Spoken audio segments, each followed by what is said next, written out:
Hello friends, आज का यह वीडियो क्वाड्रेटिक इक्वेशन का पार्ट 4 है। बेहतर अंडरस्टैंडिंग के लिए पिछले वीडियो को ज़रूर देखें। पिछले सभी वीडियो का लिंक डिस्क्रिप्शन में दिया गया है। तो चलिए शुरू करते हैं। आज एक्सरसाइज 4.2 का एग्जाम्पल्स को देखेंगे। देन उसके बाद एक्सरसाइज के क्वेश्चन को एक एक कर सॉल्व करेंगे। बेहतर अंडरस्टैंडिंग के लिए आपको NCERT के बुक को लेके ज़रूर बैठें ताकि आप अच्छे से समझ पाएंगे। हम लोग क्वाड्रेटिक इक्वेशन क्या होता है और इसका प्रैक्टिकल यूज क्या है, इसके बारे में बहुत अच्छी तरीके से जान चुके हैं। बट अब हम लोग के सामने सवाल यह आता है कि अगर कोई क्वाड्रेटिक इक्वेशन दिया गया है तो आखिर उस क्वाड्रेटिक इक्वेशन को सॉल्व कैसे करेंगे, यानी उस इक्वेशन का रूट्स या जो भी वेरिएबल यूज किया गया है उस वेरिएबल का एग्जैक्ट वैल्यू क्या होगा, कैसे पता करेंगे। शुरुआत में यह एक बहुत बड़ा चैलेंज था।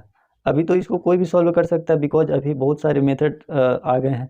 बट शुरुआत में ऐसा माना जाता है कि सबसे पहले बेबीलोनियन जो हैं उन्होंने क्वाड्रेटिक इक्वेशन को सॉल्व किया था सबसे पहले।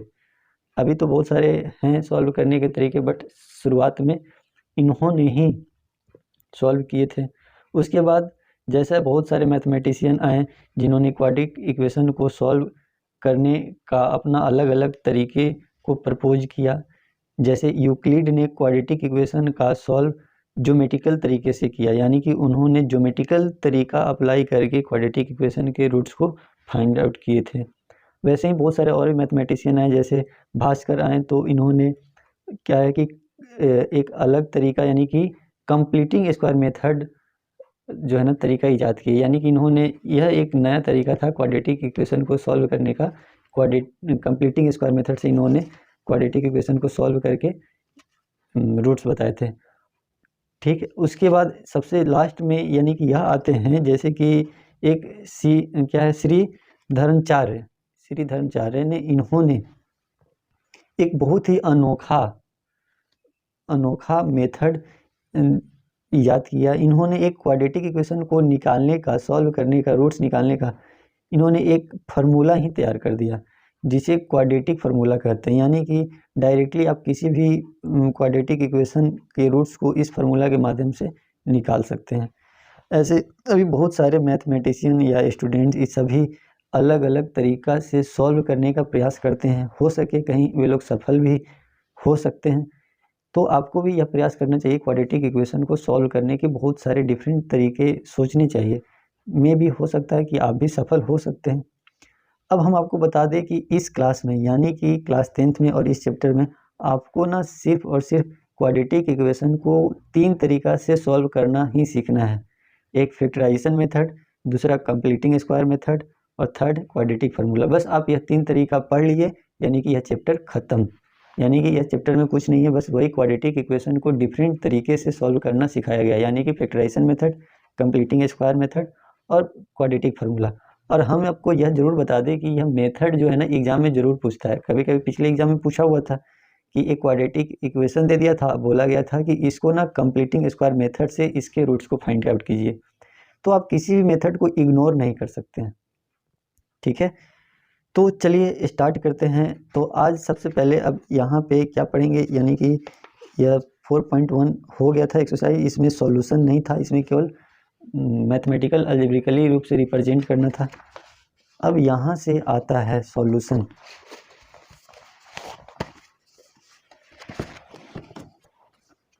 जैसे solution of quadratic equation by factorisation. तो पहले एक एक करके हम क्या करेंगे, मेथड पढ़ेंगे। पहले फैक्टराइजेशन मेथड पढ़ेंगे, फिर क्या पढ़ेंगे, कंप्लीटिंग स्क्वायर मेथड, फिर क्वाड्रेटिक फार्मूला पढ़ लेंगे, चैप्टर ख़त्म हो जाएगा। ठीक है, तो चलिए शुरू करते हैं। तो आज का यह था, ठीक है, आज का यह क्वेश्चन था यहाँ पे कि क्या है कि find the roots of equation इतना बाय फैक्टराइजेशन, यानी कि इस क्वेश्चन का रूट्स निकालना है फैक्टराइजेशन मेथड से। तो चलिए देखते हैं क्या है क्वेश्चन। क्वेश्चन है 2x² - 5x + 3 = 0। तो फैक्टराइजेशन मेथड में एक्चुअली में होता यह है कि इस इक्वेशन को फैक्टराइज करना होता है और दोनों फैक्टराइज पार्ट को 0 से इक्वेट करते हैं, बस रूट्स आ जाते हैं। अब इसको फैक्टराइज करने के मेथड को देखते हैं। तो सबसे पहले ना यह फर्स्ट टर्म और लास्ट टर्म को क्या करते हैं, मल्टीप्लाई करते हैं। फर्स्ट टर्म और लास्ट टर्म को मल्टीप्लाई करेंगे तो यह क्या है, +2x² है, यह क्या है, +3 है। तो जब इसको हम क्या करेंगे, मल्टीप्लाई करेंगे तो क्या आएगा, +6x²। अब बस यही है कि बीच वाला को स्प्लिट करना रहता है। बीच वाला को ऐसे स्प्लिट कीजिए कि जोड़ने पे या घटाने पे इतना आ जाए और मल्टीप्लाई करने पे इतना आ जाए, बस हो गया। तो ना इसको ऐसे कर सकते हैं, 2x² और -5x है तो इसको -3x और -2x लिख सकते हैं। -3x -2x कितने हो जाएंगे, -5x हो जाएंगे। और इस दोनों को मल्टीप्लाई करने पे -3x और -2x को मल्टीप्लाई करने पे 6x² आ जाएगा, ठीक है। और फिर क्या है कि +3 है तो +3 यहाँ पे रहने देंगे, =0। अब यहाँ पे 4 पार्ट हो गए, तो आपको क्या करना है कि 2-2 पार्ट लेके कॉमन ले लेना, बस हो गया। अब यहाँ पे इस 2 पार्ट में क्या कॉमन है, तो सिर्फ x कॉमन है। x कॉमन ले लिए तो यहाँ क्या बचा, 2x और यहाँ क्या है, -3। अब इस दोनों में क्या कॉमन है, तो इस दोनों में कुछ कॉमन नहीं है। तो जब कुछ कॉमन नहीं होता है तो 1 कॉमन होता है। तो इस दोनों में से हम -1 कॉमन लेंगे।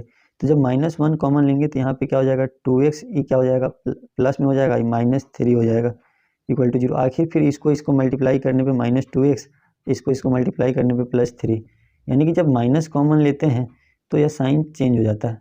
फिर इसको सॉल्व करने पे इतना आना चाहिए। अब देखिए, अब इस दोनों में से यह क्या है, कॉमन है। तो इस दोनों को कॉमन ले लिए, 2x -3 कॉमन ले लिए, तो यहाँ कितना बचा, x, यहाँ कितना, -1 =0। चलिए अब क्या करेंगे, इक्वेट कर देंगे। अगर जैसे कि हम इसको रहने दिए, इसको नीचे कर दिए, तो यह हो सकता है ना 2x -3 =0। क्यों, क्योंकि इसको हम नीचे कर दिए। अब कोई बोल सकता है कि हम इसको रहने देते हैं, इसको हम नीचे भेज सकते हैं। तो यह भी हो सकता है कि अगर हम इसको रहने दिए, ठीक है, और इसको हम इसके नीचे भेज दिए, क्योंकि मल्टीप्लाई में है तो नीचे आएगा तो डिवाइड में ही होगा। तो जब यह नीचे आएगा तो यह भी क्या हो जाएगा, 0 हो जाएगा। तो दोनों पॉसिबल है, इतना =0 और इतना भी 0। तो क्या होगा कि अब यहाँ पे 2x इधर जाएगा तो क्या, =3, तो x क्या होगा, 3/2। और यहाँ पे क्या होगा, x इधर आएगा तो 1, यानी कि यहाँ पे x का 2 रूट आ गया, 3/2 and 1। This is the root of this quadratic equation.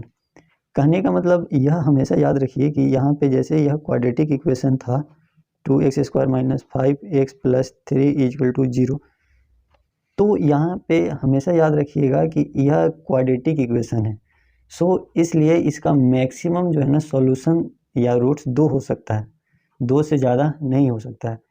एक भी हो सकता है इसका सॉल्यूशन, कोई एक वैल्यू भी हो सकता है, नहीं भी हो सकता है, 2 वैल्यू भी हो सकता है, 2 से ज़्यादा नहीं हो सकता है। यानी कि अब आप आंसर चेक भी कर सकते हैं कि x का वैल्यू अगर यहाँ पे 1 रखेंगे तो 0 आना चाहिए, यानी कि सेटिस्फाई होना चाहिए। अगर इसको रखेंगे तो 0, इसको रखेंगे 3/2, यहाँ पे 3/2 का होल स्क्वायर, फिर यहाँ 3/2, सॉल्व करने पे 0 आना चाहिए। अगर नहीं आता है तो आंसर आपका गलत है। तो आप आंसर को वेरीफाई भी कर सकते हैं, ठीक है। तो इस तरीक़े से यह हुआ फैक्टराइजेशन मेथड, ठीक है। चलिए नेक्स्ट क्वेश्चन देखते हैं। नेक्स्ट क्वेश्चन है यहाँ पे एग्जाम्पल नंबर 4 में क्या है कि पूछा गया है कि find the roots of the quadratic equation. तो यहाँ भी जैसे कि क्या है, 6x² - x - 2 = 0। तो क्या है तरीका कि ना इसको क्या करेंगे, मल्टीप्लाई करेंगे। तो इसको मल्टीप्लाई करेंगे तो प्लस है, ये माइनस, यानी कि -12x²।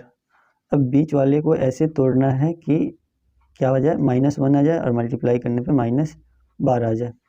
तो हम इसको ऐसे कर सकते हैं, x², यह -4x + 3x, -4x + 3x करेंगे तो -x हो जाएगा, और इसको मल्टीप्लाई करेंगे तो -12 हो जाएगा, और यहाँ -2 का -2 = 0।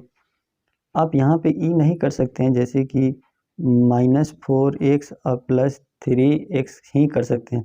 अब ऐसा नहीं बोल सकते हैं कि 4x और -3x, तो क्या हो जाएगा, यहाँ पे -1 लाना है ना, जैसे अगर इसको हम प्लस लेते हैं, इसको माइनस लेते हैं, तो यानी कि यहाँ पे रिजल्ट प्लस आ जाएगा, जो कि यहाँ पे माइनस है, इसलिए बड़ा वाला को माइनस मिलेंगे, छोटा वाला को प्लस मिलेंगे।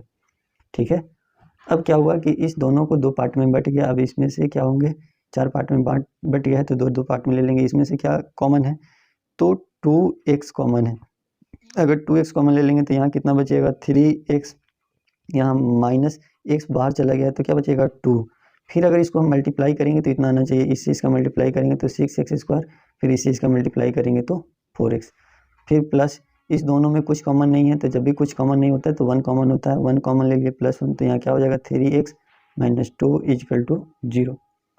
अब इस दोनों में से क्या कॉमन है, 3x - 2 कॉमन हो गया, तो यहाँ कितना बच जाएगा 2x और +1 = 0। तो क्या हो जाएगा, एक बार इतना = 0, एक बार इतना = 0, यानी कि 3x - 2 = 0।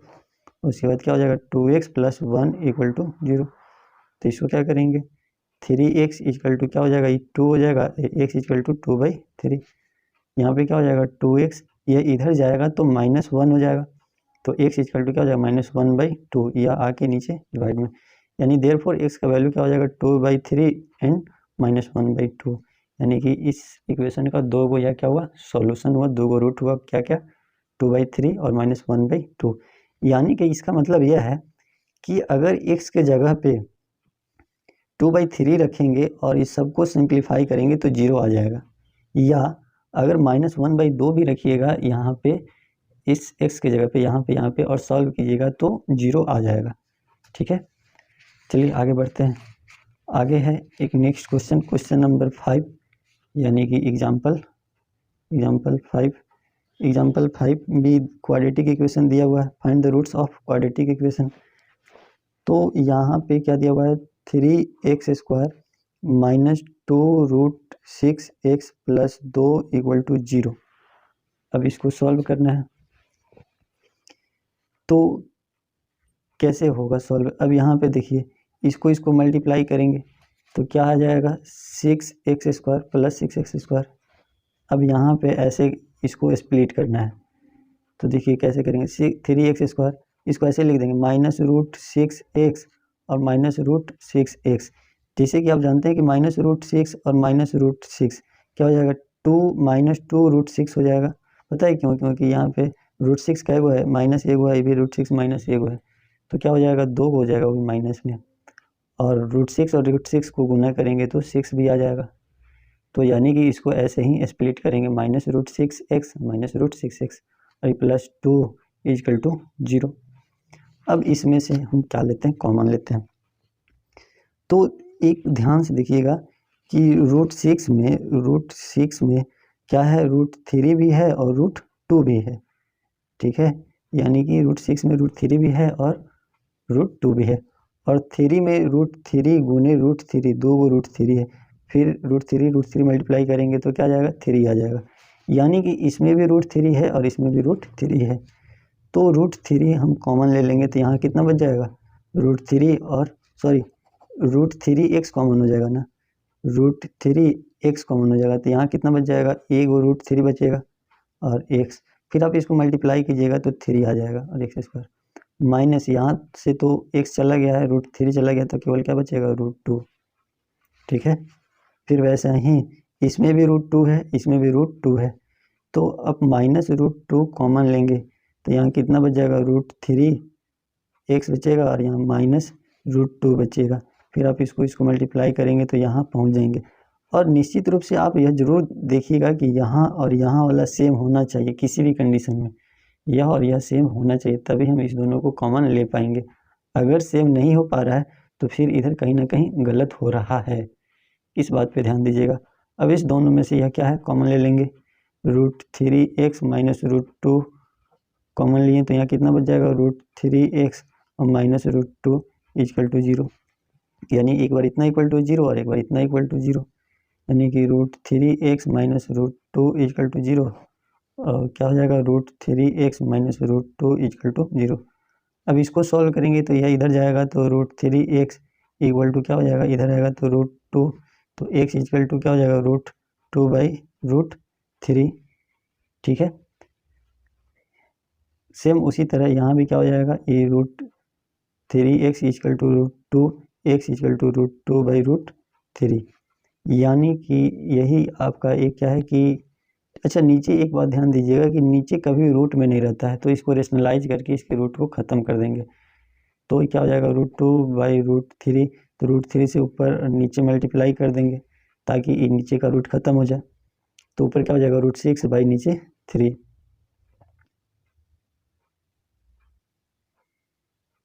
तो यही एक क्या हो गया वैल्यू हो गया, यानी कि इस इक्वेशन का एक ही वो रूट आया, यानी कि दोनों रूट्स क्या है, सेम है।